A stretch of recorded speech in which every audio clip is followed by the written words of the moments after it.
அகர முதல எழுத்தெல்லாம் ஆதி பகவன் முதற்றே உலகு. பேரன்பு சான்ற பெரியோர்களே, தாய்மார்களே, ஆன்மீக அன்பர்களே, இதிகாச நேயர்களே, இலக்கிய பிரியர்களே, கவிதை நேயர்களே, உங்கள் அத்தனை பேருக்கும் முனுகை ராமச்சந்திரனின் முதன்மையான வணக்கம். இன்றைய தினத்திலே ஒரு கவிஞரை பற்றி பார்க்க போகிறோம். தமிழ்நாட்டிலே பிறந்து வளர்ந்து வாழ்ந்த ஒரு கவிஞரை பற்றி பார்க்க போகிறோம். நல்ல அழகான தமிழிலே அழகிய கவிதைகளை எழுதிய ஒப்புயர்வற்ற ஒரு கவிஞரை பார்க்க போகிறோம். ஓமை கவிஞர் சுரதா அவர்களை பற்றி பார்க்க போகிறோம். அவருடைய பாடல்களை இப்பொழுது நாம் பார்க்க போகிறோம். அந்த பாடல்களை பார்ப்பதற்கு முன்னால் அவருடைய சில வாழ்க்கை குறிப்பை தெரிந்து கொண்டு அடுத்து பாடலுக்கு போகலாம் என்று இருக்கிறேன். ஓமை கவிஞர் சுரதா 23/11/1921 பிறந்தார். 20/6/2006 மறைந்தார். இயற்பெயர் ராசகோபாலன். இவர் சுப்புரத்ன தாசனத்துக்கு செடராக இருந்தார். பாரதியினுடைய தாசன் பாரதிதாசன், பாரதிதாசனுக்கு இவர் தாசன். ஆகவே பாரதிதாசனுடைய இயற்பெயர் சுப்புரத்னம். ஆக சுப்புரத்னதாசன் சுராதா என்று பெயரை வைத்து கொண்டார். திரைப்படங்களுக்கு பாடல் எழுதியிருக்கிறார். தஞ்சை மாவட்டம் பழையனூரிலே பிறந்தவர். அதையடுத்து 18 வயதிலேயே உதவியாளராக சேர்ந்தார் பாரதிதாசனிடம். அதையடுத்து கலைஞர் கருணாநிதி அவருடைய நெருங்கிய நண்பராக விளங்கினார். சுரதா நாமக்கல் கவிஞரிடத்திலேயும் உதவியாளராக இருந்தார். முரசொலி போன்ற நாளிதழ்களிலேயும் சில வார இதழ்களிலும் கவிதைகள் எழுதி வந்தார். 1946 சாவின் முத்தம், 1965 தேன்மழை கவிதை தொகுப்பு, 1953 ஜெகசிற்பியின் ஓய்வு கவிஞர் என்ற பட்டம் தந்தார். 1942 முதல் 1944 வரை நாடக நடிகராக விளங்கினார். 1949 திரைப்படங்களுக்கு பாடல் எழுதினார். திரைக்கதை வசனம் எழுதினார். 30க்கு மேற்பட்ட திரைப்படங்களுக்கு பாடல் எழுதியிருக்கிறார். முதல் பாடல் என் தங்கை படத்தில் எழுதினார். கடைசி பாடல் நேற்று இன்று நாளையிலே நெருங்கி நெருங்கி பழகும்போது என்ற பாடலை பாடினார். சுரதா சில இதழ்களை நடத்தினார். காவியம், இலக்கியம், ஊர்வலம், சுரதா, சுண்டல் போன்ற தலைப்புகளிலே சில கவிதை இதழ்களை நடத்தினார். உலகத் தமிழ் கவிஞர் பேரவையை தொடங்கினார். மாநாடுகள், கூட்டங்கள் நடத்தினார். படகிலே கவியரங்கம், கப்பலிலே கவியரங்கம், விமானத்திலே கவியரங்கம் முதலியவையெல்லாம் செய்தார். அதற்கடுத்து 1972 கலைமாமணி விருது பெற்றார். குன்றக்குடி அடிகளார் விருது பெற்றார். தமிழக அரசு அவருக்கு 60,000 ரூபாய் பணமளிப்பு தந்தது. 1982 அவருடைய 60ஆம் ஆண்டு நிறைவு விழாவின் போது. 1990 வாரியாசன் விருது, 92 திருக்குறள் மாமணி விருது, 1995 ராஜராஜன் விருது, 1999 கலைஞர் விருது, அடுத்து ஆதித்தனார் விருது, கவிக்கோ அப்துல் ரஹ்மான் விருது, தந்தை பெரியார் விருது, சமத்துவ மாமணி விருது, கவியரசு கண்ணதாசன் விருது, மனோன்மணியம் சுந்தரனார் விருது ஆகிய பல விருதுகளை பெற்றவர். சுரதாவுடைய நூல்கள் 26/5/2007 அரசு உடைமை ஆக்கப்பட்டது. சுரதாவின் மகன் கல்லாடன் 2009 சென்னையிலே சிலை நிறுவினார். கலைஞர் மு. கருணாநிதி சிலையை திறந்து வைத்தார். சென்னை அசோக் நகரிலே திறந்து வைத்தார். சுரதாவுடைய வாழ்க்கை வரலாறு புத்தகம் ஈரா குமாரவேலன் அவர்களால் வெளியிடப்பட்டது. அவர் எழுதிய நூல்கள் சாவின் முத்தம், உதட்டில் உதடு, தொடாத வாலிபம், எப்போதும் இருப்பவர்கள், பட்டத்தரசி, தேன்மழை, கவிதை தலைவர் நேரு, நெஞ்சில் நிறுத்தங்கள், துறைமுகம், சோறும் சுண்ணாம்பும், எச்சில் இரவு, அமுதும் தேனும், சுரதா கவிதைகள், முத்துப்பந்தல், பூக்கூடை, வாழ்த்துமழை, விதைகள், விரலூனி வைரங்கள், இதழ் மலர்கள், அடுத்து பல கட்டுரை, பல தலைவர்களை பற்றி எழுதினார். இப்படி பல்வேறு விதமான இலக்கிய பணிகளை தமிழுக்கே தன்னுடைய வாழ்க்கையை அர்ப்பித்தவர். உடல் மண்ணுக்கு உயிர் தமிழுக்கு என்பதைப் போல அந்த தமிழ் பற்றாளராக இருந்தவர். தமிழிலே கவிதை எழுதுவது, கட்டுரை எழுதுவது, திரைப்படங்களுக்கு கதை வசனம் எழுதுவது, ஆக எல்லா விதத்திலேயும் தமிழ் தமிழ் தமிழ் என்றே இருந்தார். 24 மணி நேரத்திலே அவர் தூங்குகிற நேரத்தை தவிர மீதி நேரமெல்லாம் தமிழ் தமிழ் என்று தமிழுக்காகவே பாடுபட்டவர். அப்படிப்பட்ட ஊமை கவிஞர் நம்மை விட்டு மறைந்தார். அடுத்து அப்படிப்பட்ட ஊமை கவிஞராக விளங்கக்கூடிய சுரதா அவர்களுடைய கவிதைகளெல்லாம் மிகச் சிறப்பானவை, மிக உயர்வானவை. அப்படிப்பட்ட மிகச்சிறந்த கவிதைகளையெல்லாம் இருக்கிறார். அப்படிப்பட்டவருடைய கவிதையை நான் நிறைய படித்திருக்கிறேன்.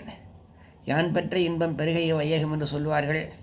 அந்த விதத்திலே அவருடைய பாடல்களில் எனக்கு மிகவும் பிடித்த பாடல்களை உங்கள் முன்னாலே சமர்ப்பித்து சில நேரங்கள் உங்களிடத்திலே உரையாடலாம் என்றிருக்கிறேன். அவருடைய பாடல்களை இப்போது சில பதிவு செய்கிறேன். தொடர்ந்தும் இன்னும் பல தலைப்புகளிலே அவருடைய கவிதைகளை பதிவு செய்வேன் என்பதையும் இந்த நேரத்தில் சொல்லிக்கொண்டு அவருடைய பாடல்களை இப்பொழுது படிக்க ஆரம்பிக்கிறேன். அவர் கடலை பற்றி பாடினார். இந்த உலகத்திலேயே 3 பங்கு கடல், 1/4 பங்கு தான் தரைன்னு சொல்லுவாங்க. ஆகவே அந்த கடலை எல்லோருமே வாழ்த்துவார்கள். நீராறும் கடல் உடுத்த நிலமடந்தை கேளோடும் என்று தமிழ்த்தாய் வாழ்த்திலேயே கடலை பற்றி இருக்கிறது. அடுத்து இவர் சொல்லுகிற போது கூட, வில்லிபுத்தூராழ்வார் சொல்லுகிற போது கூட, நீடாழி உலகத்து மறைனால் உடைந்தென்று நிலைநிற்கவே என்று சொல்லுவார். ஆகவே அப்படி கடலை பற்றி எல்லோருமே பேசுவார்கள். அந்த விதத்திலே முதலாக அவர் எழுதியது கடலை பற்றி தான். அந்த கடலை பற்றி அவர் என்ன எழுதுகிறார் என்று சொன்னால், ஆதிநீரான முன்னீர், அச்சத்தை கொடுக்கும் தண்ணீர், பாதி நீர் காற்றை மோதும், பாதி நீர் கரையை மோதும். விண்வெளி இவ்வையத்தின் விரிகொடை, புவியில் வாழும் பெண்களின் கண்கள் எட்ட பிச்சையே கடலின் நீளம்.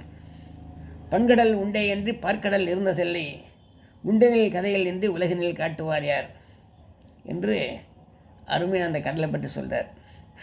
பெண்களுடைய கண்கள் எட்ட பிச்சையே கடலின் நீளம்ன்றார். பார்க்கடல் இல்லை என்பதையும் இந்த இடத்துல சொல்கிறார்.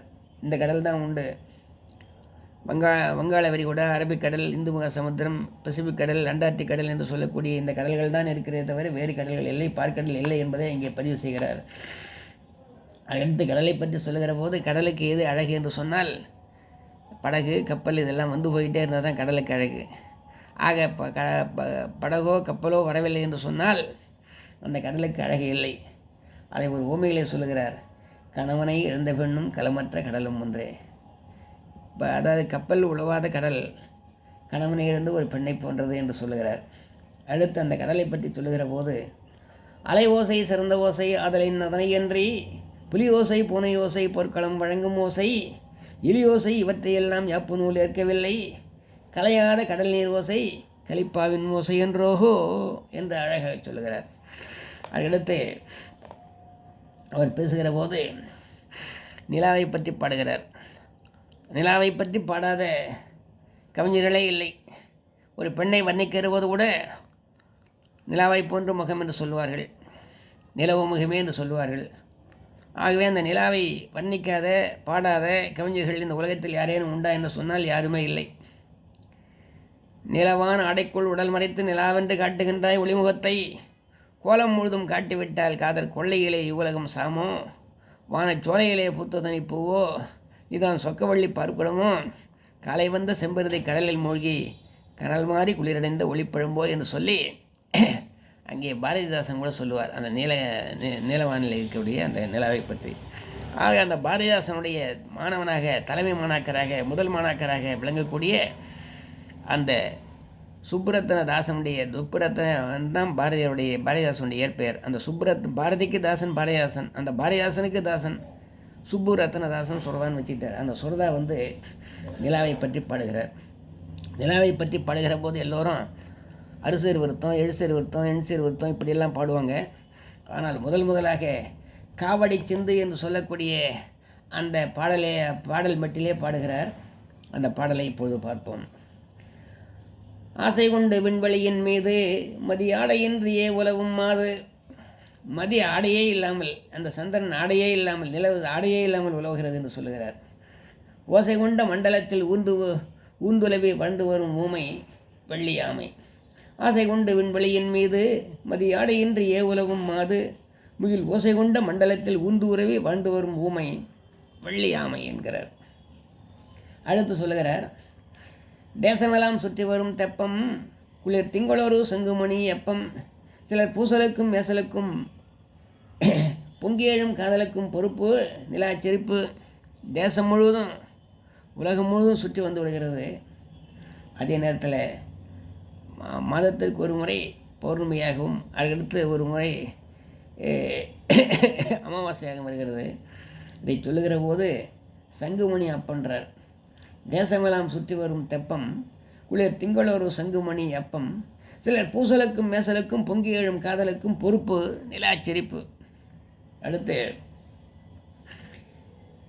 வள்ளியடை மங்கையரை வாட்டும் ஒளி வாங்கி வைத்து நம்மிடத்தில் காட்டும் ஆமோர் மல்லனன்பான் தோலை நிகர் மாமலையின் உச்சியை போய் வாழ்த்தும் தலை தாழ்த்தும். ஆக நிலவு காலம் வந்தால் பங்குனி மாதம் பௌர்ணமி வரும்னு சொல்லுவாங்க. ஆகவே அந்த நிலவு வருகிற போது மங்கையருக்கு சில நேரங்களில் காதல் நோய் வரும்.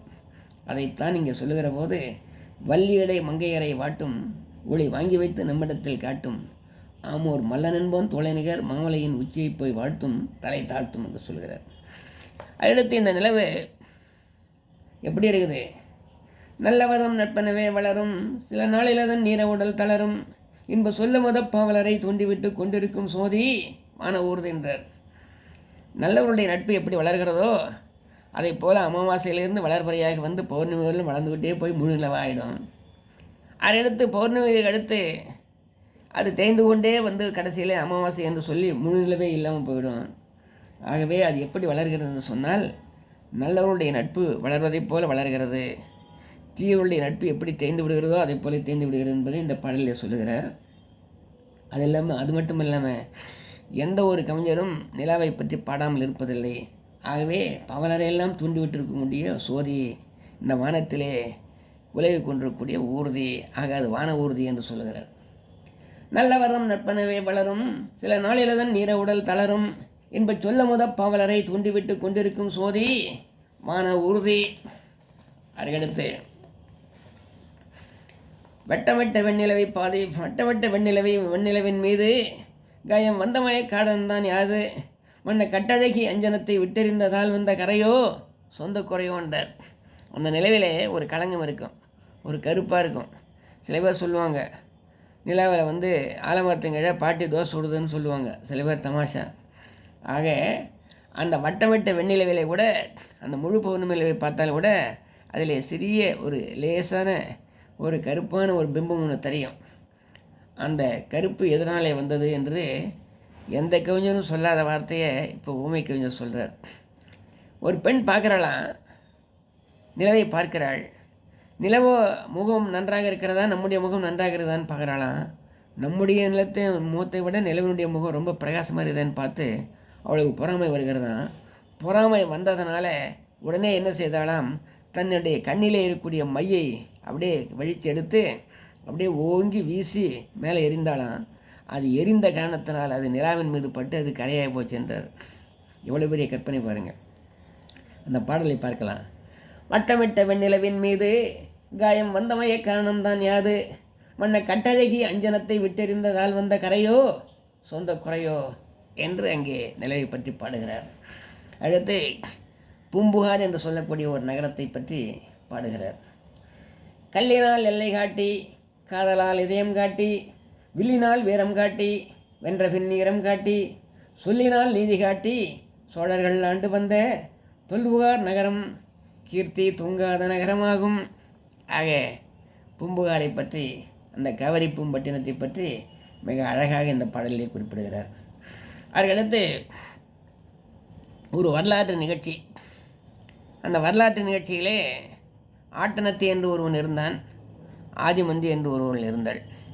அந்த இரண்டு பேரும் ஒருவருக்கொரு உயிர்க்குயிராக காதலித்தார்கள். காதலித்த பின்னாலே அவர்கள் கடிமணம் புரிந்தார்கள். அதுக்கடுத்து அவர்கள் சில நாட்கள் திருமணம் முடிந்து சில நாட்களுக்கு பின்னாலே ஒரு நீராடலுக்காக காவிரியிலே நீராடுவதற்காக வந்தார்கள். அப்பொழுது காவிரியிலே நீராடுவதற்காக வருகிற போது அங்கே ரெண்டு பேரும் நீராடி நீச்சல் அடித்து குடித்து கொண்டிருந்தார்கள். அங்கே நீராடி கொண்டிருந்தார்கள். அந்த நேரத்திலே மிகப்பெரிய ஒரு சுழி வந்து அந்த காவிரி ஆற்றிலேயே அடித்து செல்லப்பட்டு விட்டான் ஆட்டனத்தி என்பவன். கடைசியிலே இவள் கணவனை இழந்தவளாக ஆகிவிட்டாள், தரையிலே வந்த மீனாக ஆகிவிட்டாள் என்று சொல்லி அங்கே தரைமீன் என்ற தலைப்பிலே ஒரு கவிதை எழுதியிருக்கிறார். இது வரலாற்று நிகழ்ச்சி. இந்த நிகழ்ச்சியினுடைய பாடலை பார்க்கலாம். புதிய புனல் பொங்கி வர கண்டு வந்தாள் வரலாற்று பேரழகி ஆதிமந்தி. எதுகிவரில் போல் எடுத்து வந்தாள் அத்தி என்பவனும் மோனையைப் போல் முன்னே வந்தான். ஒரு கவிதைக்கு எதுகை மோனை இருக்கணும். முதலடியிலே வருவது மோனை, இரண்டாவது எழுத்து ஒன்றி வருவது எதுகை. அந்த எதுகையும் மோனையும் இருந்தால்தான் கவிதை நல்லா இருக்கும். ஆகிய வந்து ரெண்டு பேரும் எப்படி வந்தாங்களாம், மோனையைப் போல் ஆட்டனத்தி வந்தான், எதுகையைப் போல் அந்த ஆதிமந்தி வந்தாள் என்று சொல்லுகிறார். எதுகை விரல் போல் வந்து எதுகை விரல் போல் அடுத்து வந்தாள் அத்தி என்பவனும் மோனையைப் போல் முன்னே வந்தான். அவங்க ரெண்டு பேரும் பாடுறாங்க அங்கே நீராடிக்கொண்டே. பாடுதுறை அறிந்தவளே, காப்பியத்தின் பலதுறையும் அறிந்தவளே, அனிச்சப்பூவே ஊடுவது காமத்திற்கு இன்பம் என்னும் உறவுதுறை இரவுதுறை அறிந்தமாதே, ஆளுதுறை அதுதானோ என்று கேட்டான். ஆணிப்பொன் மணிமங்கை ஆமாம் என்றாள். கூடுதுறை அறிந்தவனும் கோதை மாதும் குளிர்ந்தகடார் துறை நோக்கி நடக்கலானார். அங்கே காவிரி ஆற்றிலே குடிப்பதற்காக நீராடுவதற்காக அத்தனை பேரும் அங்கே ரெண்டு பேரும் போயிட்டே இருக்காங்க. இப்படி போய்கொண்டு இருக்கிற போது, வானோடு விளையாடும் நிலவே, நீரில் வளர்கின்ற தாமரையே, கோவை நூலின் 400 துறைகளை நீ அறிந்திருந்தும் நெறித்துறையை காட்டுகின்றாய். வெள்ளிப்புள்ளி மானோடு பார்வைப்போர் புரியும் பெண்ணே, மறந்தனையோ கட்டில் துறை காட்ட என்றான். தேனோடு வாய் திறந்த புதுப்பூ போன்றாள், செங்குதிரோ வானத்தை மறக்கும் என்றாள். எப்படி வானத்தை செங்குதிர் மறக்காதோ அதை போல நான் உன்னை எப்பொழுதும் மறக்க மாட்டேன், உன்னோடு நான் எப்பொழுதும் இணைந்து பணிந்திருப்பேன் என்று சொல்லுகிறாள். அரையிடத்தை வரிப்புலியின் வாய் பிளந்த வீரவேந்தன் நதிநீரின் நீட்டத்தில் நீந்தலானான். சிரித்தபடி கண்ணும் சிவந்தபடி அவளும் நீர் ஆடலானாள். வரிப்புலியினுடைய வாயே பிளந்த உழக்கக்கூடிய அளவிற்கு வீர தீரம் பராக்கிரம் பெற்றவன். அவங்க ரெண்டு பேரும் அங்கே நீராட ஆரம்பித்தாங்க. நீரை விட நுட்பம் எது சொல்வீர் என்றாள். நீரை விட நுட்பமானது எது என்று அவள் கேட்கிறாள். நெய் என்றான். நெய்யை விட புகையே என்று அவள் பேசுகிறாள். இப்படியாக அங்கே வார்த்தையை பேசிக்கொண்டிருக்கிறார்கள். தண்ணீரின் எப்பந்தான் அலைகள் என்றான். தமிழ்கலைகள் வாழ்நாளை வளர்க்கும் என்றான். விண்மீது விளங்குகின்ற நிலவின் மீது வீடு கட்டும் காலம் ஒன்று வந்தே தீரும் என்றெல்லாம் அவன் சொல்கிறான். கண்ணாலே கதை சொல்லும் மாதே என்றான். கட்டழகி முட்டாய் சிரித்தாள். யாவும் பெண்ணாலே ஆகும் என்றான். அதனை கேட்டு பிரிந்ததொரு புடவையனை புரிந்து கொண்டாள்.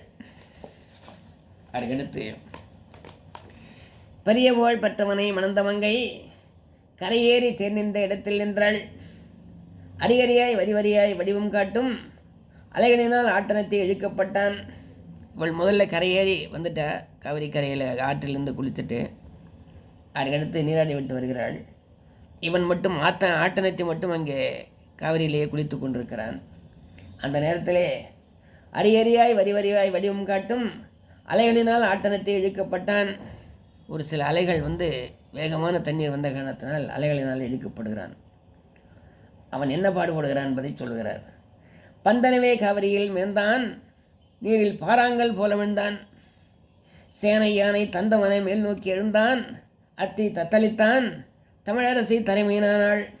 கொந்தளித்த வெள்ளத்தில் மறைந்து போன கோமானை விழிவிளக்கால் தேடலானாள். செந்தணலில் தளிரானாள், தீயில் வந்த சிறுகயிறு போலானால் ஓடலானாள். பந்து போல மிதக்கிறான், பாறாங்கல் போல அழுகிறான், இப்படியே தந்தம் போல வர்றான். அடுத்து எழுதுகிறான், அத்தி தத்தளிக்கிறான். ஆட்டனத்தி இவள் என்ன பண்ணா, தலையில் வந்த மீன் மாதிரி ஆகிட்டா. தண்ணீர்லேருந்து தரையில் வந்த மீன் மாதிரி ஆகிட்டா. தண்ணீர்லேருந்து தரையில் வந்த மீன் என்ன ஆகும், அதே போல் நிலைக்கு ஆகிட்டா. கொந்தளித்த வெள்ளத்தில் மறைந்து போன கோமானை விழி விளக்கால் தேடலானாள். செந்தணலில் தளிரானால், தீயில் வந்த சிறுகயிறு போலானாள். தீயில் வந்த சிறுகயிறு எப்படி ஆயிருமோ அதை போல் ஆகிட்டான்றார். அந்த நேரத்தில் அந்த நதியின் ஓட்டத்திலே மறைந்துவிட்ட தன்னோடு நீராடி கொண்டிருந்த தன்னுயிர் காதலன் கணவனாக விளங்கக்கூடிய அவன் அப்படியே தண்ணீரிலே அடித்து கொண்டு செல்வதையும் தண்ணீரிலே மூழ்கப்படுவதையும் பார்த்து பார்த்து ஏங்கி நம்முடைய கணவனை இழந்து விட்டோமே என்று சொல்லி அவள் அழுகிறாள். அதை அப்படியே படமெடுத்து காட்டுறார் சொல்கிறார். ஓடிக்கொண்டே இருந்த நதியை நோக்கி ஓடிக்கொண்டே இருந்த நதியை நோக்கி ஓடிக்கொண்டே இருந்தாள் வாடிக்கொண்டே. ஓடிக்கொண்டே இருந்த நதியை நோக்கி ஓடிக்கொண்டே இருந்தாள் வாடிக்கொண்டே. வாடிக்கொண்டே இருந்தாள் சூறைக்காற்றின் வசப்பட்ட கப்பலைப் போல ஆடிக்கொண்டே. ஆடிக்கொண்டே இருந்தாள் அழகி ஆற்றின் அடிநீரில் மறைந்தவனை தேடிக்கொண்டே. தேடிக்கொண்டே இருந்தாள் ஆதிமந்தி சிந்தாத கண்ணீரை சிந்திக்கொண்டே என்று சொல்லி அப்போது அந்த காலத்தில் நடந்த ஒரு நிகழ்ச்சியை செய்தி குறிப்பை அப்படியே இங்கே என்ன சொல்கிறாருனாக்கா சிறப்பாக கவிதை வடிவிலை வடித்து நமக்கெல்லாம் கண் வைக்கிறார். அப்படிப்பட்ட ஊமை கவிஞர் சுரதா. அந்த சுரதா எல்லா விதமான பாடல்களையும் பாடியிருக்கிறார். ஒரு பல்லியை பற்றி அவர் பாடுறார். நம்முடைய வீட்டில் பல்லி இருக்குது. பல்லி டிக் டிக் டிக் என்று அடித்து கொள்கிறது. பல்லியில் தலையில் விழும், தோல் மேலே விழும், கால் மேலே விழும், வயிற்று மேலே விழும், எப்படி ஒன்றாலும் விழும். அப்படி பல்லி எங்கெங்கே எப்படி எப்படி விழுந்தால் என்னென்ன பலன்கள்னு சொல்லிட்டு பல்லி விழுந்தால் பலன்கள் என்று சொல்லி பஞ்சாங்கத்தில் போட்டிருப்பாங்க. அந்த பல்லியை பற்றி இப்பொழுது கவிஞர் சுரதா எழுதுகிறாரு. பலன் சொல்லி பொழுதுபோக்கும் பல்லியே, பலன் சொல்லி பொழுதுபோக்கும் பல்லியே, கூரை வீட்டில் உலவிக் கொண்டிருக்கும் போலி உடும்பே நீ நலமா? எல்லாம் நலந்தானா? எனக்கு ஏதேனும் நற்செய்தி வருமா? கொல்லி மலைமங்கை நிலவின் தங்கை வாய்ப்பாளா மனைவியாக. பல்லி சொல்கிறத பார்த்து சில பேர் பல்லி சொன்னால் நல்லது நடக்கும், சில இடத்துலேருந்து சொன்னால் நடக்காது. தலையில் விழுந்தால் கலகம் வரும், தோளில் விழுந்தால் இடத்தோளில் விழுந்தால் கெடுதல் வரும், வலத்தோளில் விழுந்தால் நன்மை வரும், இப்படியெல்லாம் பல குறிப்புகளை சொல்லியிருப்பாங்க. அந்த குறிப்பை வைத்து அவர் பல்லியை பார்த்து ஒரு பாடுறார். பல்லியே நின் சொல்லுக்கு பலனுண்டு என்கிறார்கள். தலையில் நீ வந்து விழுந்தால் சண்டையாம், தோளில் விழுந்தால் நலம் பல பெருகும் என்பர். நான் இதை நம்பவில்லை. இளர் பலர் இந்த நாட்டில் எண்ணற்றோர் எனவே அன்னார் வலப்புற தோளில் விழுந்தே வாழச்சை எங்கே பார்ப்போம். ஆகவே அப்பொழுது கூட பல்லியை பார்த்தவர் என்ன சொல்கிறார், இப்போ இந்த பல்லி வலத்தோளிலே விழுந்தால் வறுமையெல்லாம் போய் செருமை வரும், செல்வம் சேரும்னு சொல்கிறாங்களே. ஆகவே எல்லோரும் சொல்கிறாங்க, அதை நான் நம்பலை. ஆனாலும் நீ என்ன செய்யணுன்னாக்கா, நீ எந்தெந்த வீட்டிலே நீ இருக்கிறாயோ அந்தந்த வீட்டிலே இருக்கக்கூடியவர்களுடைய ஆண்கள் மேலோ பெண்கள் மேலோ அந்த வலப்புற தோளிலே விழுந்து அவர்களை வளமாக்கு, செல்வச் செழிப்பை ஊட்டுன்னு ஒரு நல்ல சொல்கிறார். தலையில் நீ வந்து விழுந்தால் சண்டையாம், தோளில் விழுந்தால் நலம்பல பெருகும் என்பர். நான் இதை நம்பவில்லை. இளர் பலர் இந்த நாட்டில் எண்ணற்றோர் எனவே ஆனார் வலப்புற தோளில் விழுந்தே வாழச்சை எங்கே பார்ப்போம் என்றார். அடுத்து அவர் சொல்கிறார், வரிப்புலி பாய்ச்சலிந்த வையத்தில் ஏற்கும் இல்லை. வரிப்புலி பாய்ச்சலிந்த வையத்தில் ஏற்கும் இல்லை. புலியை போல பாயிற ஒரு மிருகம் கிடையாது. விரைந்து செல் குதிரை ஓட்டம் வேறு ஒரு விலங்குக்கு இல்லை. குதிரையை போல ஓடக்கூடிய, வேகமாக ஓடக்கூடிய ஒரு விலங்கு வேறு எதுவும் இல்லை. அதே போல் காதல் நிகழ்ச்சியிலே கலவி இன்பத்தில் ஈடுபடுகிற போது உனக்கு நிகரானவர் யாரும் இல்லை, எந்த மிருகமும் இல்லை, எந்த உயிரினமும் இல்லை என்றார். வரிப்புலி பாய்ச்சலிந்த வையத்தில் ஏற்கும் இல்லை. விரைந்து செல் குதிரை ஓட்டம் வேறொரு விலங்குக்கு இல்லை. நெருங்கியே நின்று காதல் நிகழ்ச்சியில் ஈடுபட்டு பொருந்தலில் உன்னை வெல்வார், புவிதனில் யாரும் இல்லை என்று சொல்லி அந்த பல்லியை பற்றி பாடுகிறார். அதற்கடுத்து இல்லறத்தை பற்றி சொல்கிறார். இந்த உலகத்தில் இல்லறம் என்பது நல்லறம் என்றுன்னு சொல்லியிருக்காங்க. இல்லறம்ன்றது நல்லறம், இல்லறம் தான் நல்லறம். ஆகவே இல்லறத்தை பற்றி எல்லா புலவர்களும் பாடியிருக்காங்க, திருவள்ளுவரும் பாடியிருக்கிறார். ஆகவே அந்த இல்லறம் இருக்க வேண்டும். கணவன் மனைவியாக வாழ வேண்டும். தனி ஒரு ஆணாக தனி ஒரு பெண்ணாக இருக்கக்கூடாது. ஆகவே இளைஞர்களை பார்த்து, ஆண்களை பார்த்து சுரதா சொல்கிறார். என்ன சொல்கிறாருன்னா, அதாவது மருந்தாலே நோய் தீரும், வானம் சிந்தும் மழையாலே வறண்ட வயல் ஏக்கம் தீரும், விருந்தாலே பசி தீரும், ஆனால் காதல் வெப்பத்தில் கொப்பளிக்கும் நோயோ எந்த மருந்தாலும் தீர்வதில்லை. காதல் நோயை மந்திரங்கள் தீர்ப்பதை மங்கை தீர்ப்பாள். ஆகவே நோய் தீர வேண்டுமென்றால் மருந்து வேண்டும். ஆக வர்ண வயல் ஏக்கம் தீர வேண்டுமென்றால் மழை வேண்டும். ஆகவே பசி தீர வேண்டுமென்றால் விருந்து வேண்டும். அதேபோல காதல் வெப்பத்திலே கொப்பளிக்கும் நோய் எந்த மருந்தாலும் தீர்வதில்லை. காதல் நோயை மந்திரங்கள் தீர்ப்பதில்லை, மங்கை தீர்ப்பாள். ஆகவே ஒரு பெண்ணை பார்த்து திருமணம் செய்து கொண்டார். என்ன அழகாக சொல்கிறார் பாருங்க. மருந்தாலே நோய் தீரும், வானம் சிந்தும் மழையாலே வறண்ட வயல் ஏக்கம் தீரும், விருந்தாலே பசி தீரும், ஆனால் காதல் வெப்பத்தில் கொப்பளிக்கும் நோயோ இந்த மருந்தாலும் தீர்வதில்லை, காதல் நோயை மந்திரங்கள் தீர்ப்பதில்லை, மங்கை தீர்ப்பாள். அடுத்து எத்தனை பேர் இருந்தாலும் சரி, ஆணுக்கு ஒரு பெண் மனைவியாக ஆக வேண்டும், இல்லற வாழ்க்கையில் ஈடுபட வேண்டும். அப்படி இல்லற வாழ்க்கையில் ஈடுபட்டு கணவன் மனைவியாக இருந்து வாழ்வதுதான் வாழ்க்கையை தவிர, கணவன் ஒரு ஆண்மகன் மனைவி இல்லாமல் வாழ்வது ஒரு வாழ்க்கையே இல்லைன்றார். அது பிரயோஜனமே இல்லைன்றார். ஆக அந்த வாழ்க்கையே சிறப்பு இல்லை என்றார். அதை பற்றி சொல்லுகிற போது இந்த பாடலில் சொல்லுகிறார்.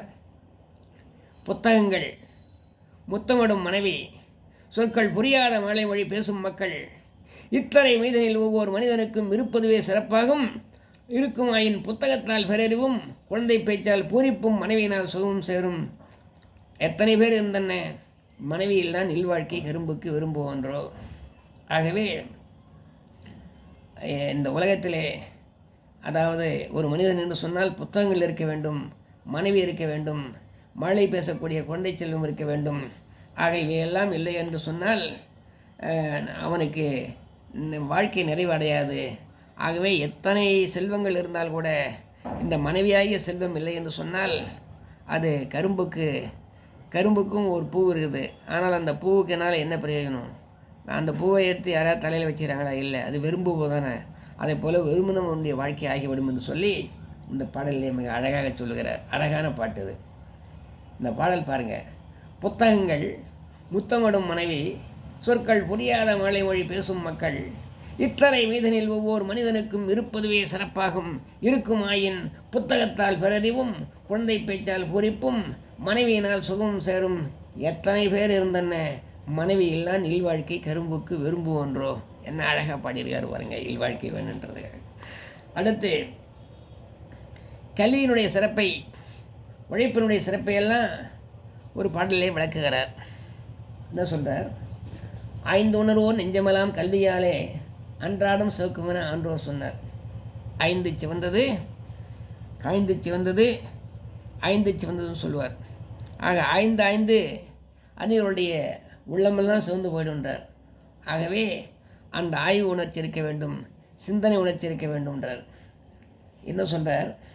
மாந்தரெல்லாம் உணவினிலே இன்பம் காண்பார், மாகவிஞன் இன்பத்தில் உணவு காண்பான், தீந்தமிழ் போல் பெருமொழிகள் இனிப்பதில்லை, திருத்தங்கள் இல்லாத நாடே இல்லை.